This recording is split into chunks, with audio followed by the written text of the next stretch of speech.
I can help you. Yes, this is Valerie Haythorne. Uh-huh. I called in last night about Tina Herrmann being missing. Mm-hmm. Last text message I got from Tina, that was the last time anybody had heard from her. So why don't we do this?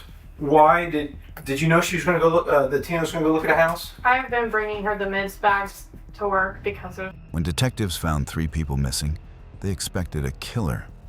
They didn't expect a man who hid their bodies inside a giant hollow tree. The call came into the sheriff's office on a quiet evening. A shaky voice answered. "Hi. One of my managers, Tina Herrmann, didn't come to work today at 4 p.m. She never misses a shift. I went to her house and knocked. No answer. Her phone is off. Her truck and coat are inside, but she's gone."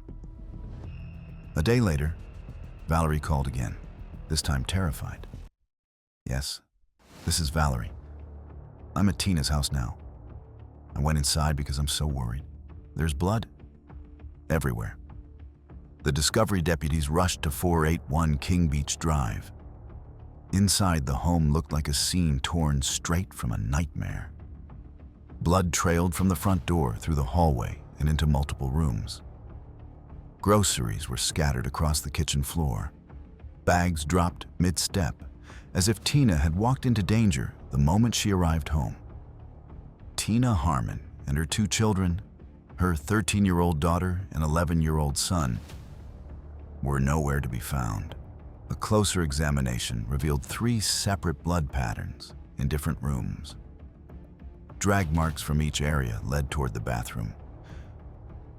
Investigators learned that Tina's close friend, Stephanie Sprang, who lived just down the street, was also missing. With no witnesses and no clear motive, police began questioning the people closest to Tina. Tina's co-worker, Alexa Leisure. Alexa explained that Tina had been planning to leave her boyfriend, Gregory Borders. Their relationship had become chaotic. Tina had been secretly looking for a new place to live with her children, hiding her plans by bringing packed bags to work. When Tina didn't show up for work and her phone suddenly went dead, a woman trying to escape a troubled relationship suddenly vanishes. It was a pattern detectives knew far too well. According to federal crime data, many women who are murdered are killed by someone they once trusted. The danger peaks when they attempt to leave. And Tina had just taken that step. The interview investigators brought in Gregory Borders, Tina's boyfriend, and the last known person connected to her home life. Greg sat across from detectives, insisting he was ready to talk. "We were on and off," he said. "Yes, we split up a month ago, but that's normal for us. We argue, we cool off, then we're fine again. There's never been violence, nothing physical, ever." Detectives asked about their engagement, their children, their life together. Greg claimed everything was messy but not dangerous. He insisted he had nothing to do with Tina's disappearance. But detectives could feel the unease growing. The interviews continued, but one thing was clear. This was no random crime. Someone close to Tina had snapped. And 3 lives were gone in an instant.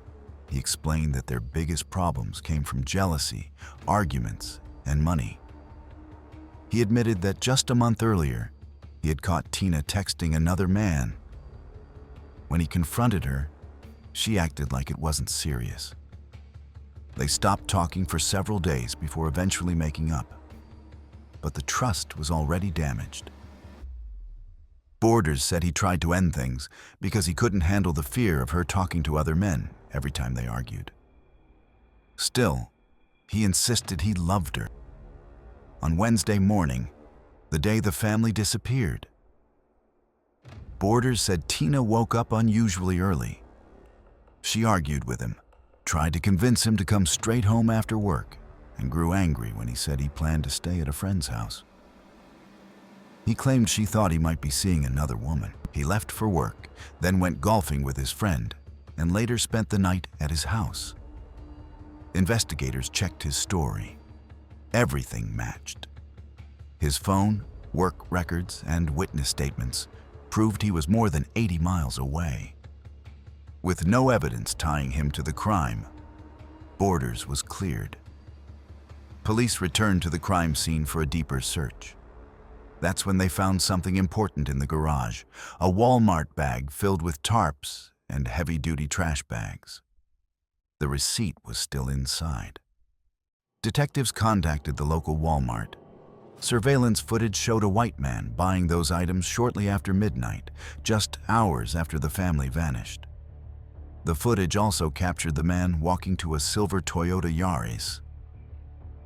That detail changed everything. The Toyota Yaris wasn't common in the area. Investigators ran every registered male owner of a silver Yaris in Knox County. One name immediately stood out: Matthew Hoffman.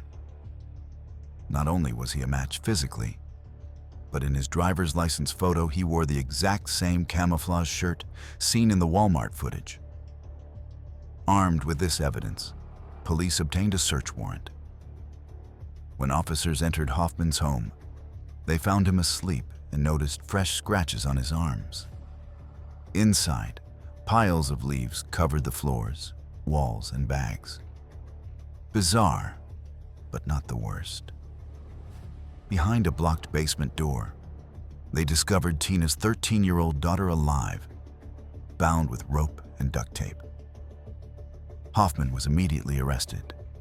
At first, he refused to talk, ignoring questions for hours. The next day, Detective Cadieux, calm and soft-spoken, finally broke through.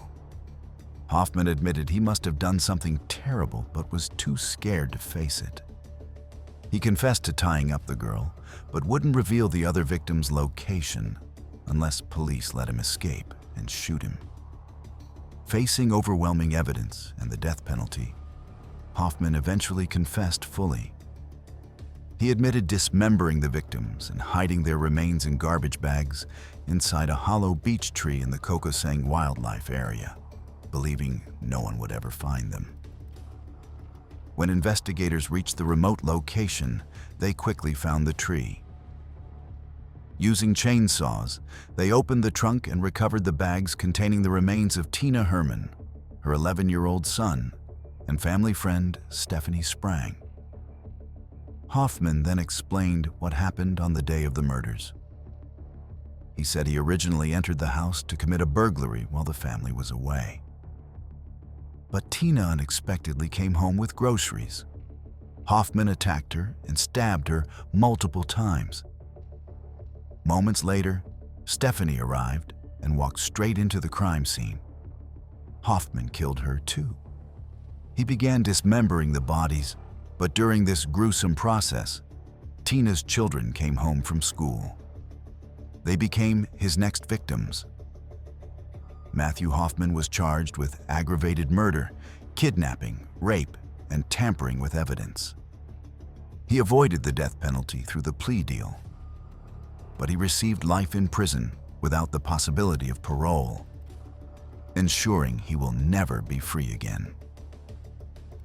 You've just watched another case uncovered by Last Known Truth. Stay cautious, stay curious, and join me next time as we reveal the truth that was never meant to surface.